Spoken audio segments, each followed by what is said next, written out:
Bonjour tout le monde et bienvenue à cette nouvelle vidéo où on va parler de 5 entreprises canadiennes, 5 actions à fort potentiel durant les temps de crise. Comme vous le savez, les marchés financiers traversent une période d'incertitude, premièrement liée au questionnement concernant la politique monétaire. Initialement, les banques centrales canadiennes et américaines souhaitaient faire du soft landing, et ce que ça veut dire, c'est-à-dire augmenter les taux d'intérêt de façon graduelle et minime pour avoir le moindre d'impact possible sur l'activité économique. Cependant, avec les chiffres sur l'inflation qui sort de mois en mois, on voit que vraiment l'inflation, il faut la contenir et c'est ça le souci des banques centrales. Donc ça se peut que les banques centrales choisissent des augmentations brusques et plus importantes pour contenir dans le fond l'inflation. Et qui parle d'augmentation des taux d'intérêt, dans le fond, il y aura un ralentissement de l'activité économique parce que les entreprises, ça deviendrait plus cher d'emprunter pour investir et croître. Et aussi, il y aura un désintérêt pour les marchés boursiers parce que, souvenez-vous, lorsque les taux d'intérêt étaient bas, les meilleurs comptes de placement là, offraient 0,5 et maximum 1%. Donc, il y a une grande partie de la population qui investit dans ce genre de produit qui s'est retournée vers les marchés boursiers pour compenser.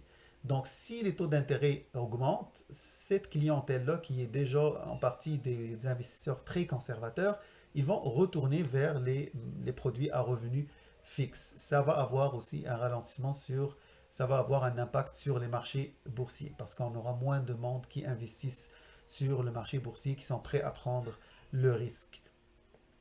Il y a aussi la guerre en Ukraine qui a des répercussions importantes, que ce soit au niveau de l'approvisionnement en énergie et aussi au niveau de l'approvisionnement dans les denrées de matière, de denrées essentielles. Les deux éléments-là contribuent bien évidemment à augmenter encore plus l'inflation. Donc la guerre en Ukraine, ça a un impact énorme économiquement. Il y a aussi, donc, dans cette logique-là, pour les investisseurs, il faut qu'ils se concentrent sur le long terme. Et pour investir dans le long terme, il faut choisir des entreprises qui sont solides, qui sont capables de passer à travers les perturbations. Et ce genre d'entreprises-là, c'est les entreprises qui ont un avantage compétitif indéniable. C'est-à-dire que face à la concurrence n'a pas vraiment les moyens de les battre. Et cette philosophie-là était utilisée par Warren Buffett dans la sélection de ses titres. Warren Buffett est un investisseur américain très très reconnu. Et lui, il préconise toujours, il choisit toujours les entreprises qui ont un avantage compétitif, car pour lui, c'est toujours un excellent choix à long terme, même dans les périodes de crise. Euh, les avantages compétitifs, il y en a beaucoup, donc on peut passer à travers assez rapidement. Premièrement, les coûts les plus bas. Un bon exemple là-dessus, c'est Walmart. À travers sa gestion de coûts, une gestion rigoureuse, il a les coûts les plus bas sur le marché à cause aussi qu'il commande des volumes astronomiques. Donc ça lui permet d'avoir des rabais et des prix très très intéressants pour lui dans son approvisionnement. Et il est le leader sur son marché sur ce point-là. Donc s'il sent de la concurrence ou une menace, il n'a juste qu'à baisser les prix pour faire fuir la concurrence. Donc lorsqu'on domine un marché par le coût, c'est vraiment un gros avantage. La deuxième chose, c'est la force de la marque. Lorsqu'une entreprise a une marque ou un brevet, une licence, elle est protégée par rapport à ses concurrents. Elle a une clientèle qui est fidèle, parce que là on parle de marque, donc la clientèle s'y attache, elle ne va pas changer de marque aussi facilement. Puis aussi, elle se permet de facturer parfois des prix élevés lorsqu'il s'agit de marques de luxe. Donc les concurrents potentiels y ont peu d'options devant une entreprise qui a une marque très très très forte. Le troisième avantage compétitif, c'est un marché protégé. Le marché protégé, ça veut dire que par exemple, pour les choses de première nécessité comme l'électricité, le gaz, ça demande des infrastructures énormes et dans une zone géographique, on ne peut pas avoir deux entreprises avec d'énormes infrastructures. Donc, dans le fond, l'entreprise de service public en général est en monopole dans sa zone géographique et c'est ce qui lui permet d'avoir une entrée d'argent stable et une clientèle stable. Donc, comme j'ai dit, c'est les entreprises de service public à grande échelle, que ce soit électricité, l'eau, qui ont cet avantage-là. Puis c'est un avantage très, très intéressant à avoir au niveau des investisseurs. Risque de perte de clients qui est faible. Ça existe pour les entreprises qui vendent un produit qui rend le client, c'est très difficile pour le client de changer de produit. Si on prend par exemple votre institution financière, si vous vous réveillez demain matin pour essayer de bouger toutes vos comptes bancaires de cette institution vers une autre, c'est vraiment beaucoup de paperasse, beaucoup d'appels téléphoniques et c'est très compliqué. Et les banques le savent. Donc, une banque qui a un client, elle essaie d'en prendre soin parce que, et aussi, elle sait qu'il ne va pas changer d'institution de jour au lendemain à cause de la complexité de la chose. Ça, c'est des marchés qui sont aussi très intéressants. Et si l'entreprise est bien stable, puis elle a un large nombre de clients, c'est sûr que c'est un excellent choix. Et aussi, c'est vrai aussi pour les entreprises technologiques, lorsqu'on adhère par exemple à Apple, puis on commence à acheter des produits Apple, puis utiliser les logiciels qui sont juste compatibles avec Apple, à un moment, même si on décide de changer vers vers une autre entreprise, c'est tout simplement très compliqué et très coûteux. Donc ça, c'est aussi un très bon exemple des entreprises qui ont un risque de perte de clients très très faible. La domination grâce à l'effet de masse. Ça, c'est les entreprises, par exemple, comme Amazon ou eBay, qui sont tellement présentes sur leur marché que les concurrencer est quasiment presque impossible à cause qu'ils sont très, très, très populaires auprès des consommateurs et ils ont un grand nombre de personnes qui achètent et qui vendent dans leur plateforme. Donc, venir les concurrencer, c'est vraiment partir de 000 face à des géants qui ont une plateforme remplie d'acheteurs et de vendeurs et certainement ils ont un avantage compétitif majeur. Maintenant rentrons dans les choses sérieuses, les 5 entreprises sélectionnées sont Waste Connection Inc., c'est une entreprise de gestion de déchets, puis 2 entreprises de chemin de fer et de transport, Canadian National Railway, les chemins de fer du Canada, puis Canadian Pacific, et la Banque Royale et la Banque TD au niveau du secteur financier. Waste Connection est une entreprise qui pèse lourd sur le marché des gestions de déchets. C'est un leader nord-américain pour la gestion de déchets non dangereux, que ce soit pour les clients commerciaux, industriels et résidentiels. L'entreprise est très très bien établie.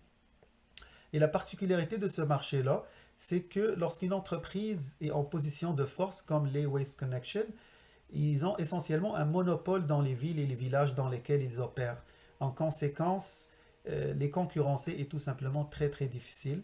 Et de plus, si le client est satisfait du service, il est fort probabilité que les contrats soient renouvelés. Et donc c'est ça. Donc si on prend en compte leur taille avec les flux de trésorerie qu'ils réalisent et en plus leur présence sur le marché nord-américain très très importante, on peut dire que c'est une entreprise qui est très très très bien enracinée et qui va être difficile à concurrencer. Maintenant, il faut aussi, lorsqu'on veut acheter ce genre d'action, il faut savoir que c'est très populaire, donc il faut attendre un bon moment ou une correction pour établir son prix d'entrée. Waste Connection avait vraiment eu d'excellentes performances, surtout durant la pandémie. Et le marché de gestion de déchets, de façon générale, est un marché très, très, très prometteur et qui grandit d'année en année. Maintenant, la deuxième compagnie, c'est Canadian National Railway, c'est les chemins de fer du Canada.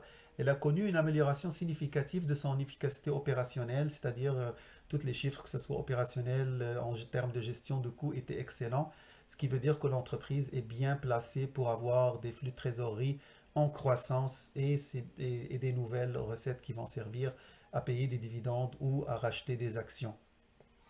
La société, elle a aussi un bilan très sain et offre un rendement de dividendes proche de 2%. La particularité de ce domaine-là, c'est que c'est difficile de concurrencer une entreprise comme Canadian National Railway parce que lorsque quelque chose est économiquement viable à transporter en train, c'est sûr que on ne peut pas utiliser les autres moyens, c'est juste pas possible. Et l'entreprise est bien située pour faire, particulièrement bien placée pour tirer parti des échanges entre le Canada, les États-Unis et le Mexique. Le deuxième titre, c'est Canadian Pacific Railway. C'est aussi un excellent choix pour les investisseurs à long terme.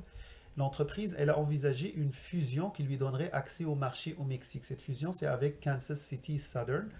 Bien évidemment, cette fusion-là doit être approuvée par les autorités américaines, mais l'entreprise, si ça marche, l'entreprise, elle aura vraiment un réseau ferroviaire complet en Amérique du Nord et cette transaction-là conduirait aussi à des synergies en termes de coûts et de nouvelles opportunités d'expansion.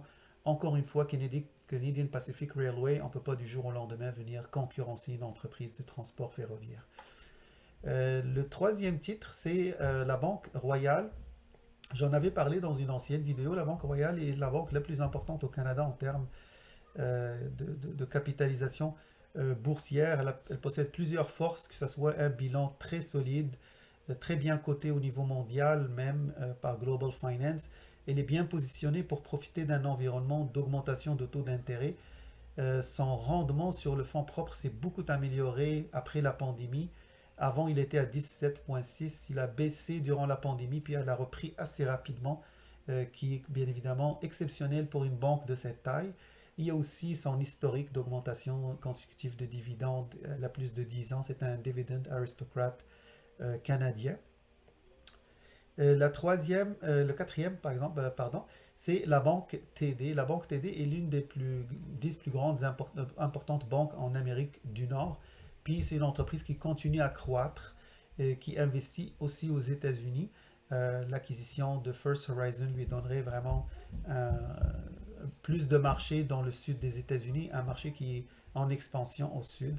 Il lui permettrait aussi de réaliser des synergies au niveau des coûts avec First Horizon. Et ces opportunités-là sur le marché de détail américain et l'ajout de Horizon, c'est sûr, va considérablement augmenter la profitabilité.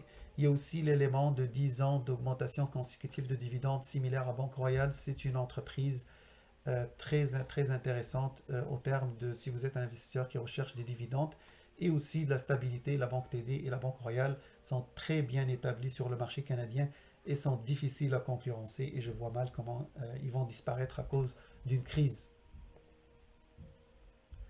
Donc ça fait le tour de notre vidéo. Donc il y avait dans le fond 5 entreprises qu'on a discutées. C'est sûr que ces entreprises-là sont très suivies par le marché. Ça se peut qu'ils soient surévalués. C'est sûr qu'il faut attendre le bon moment pour rentrer.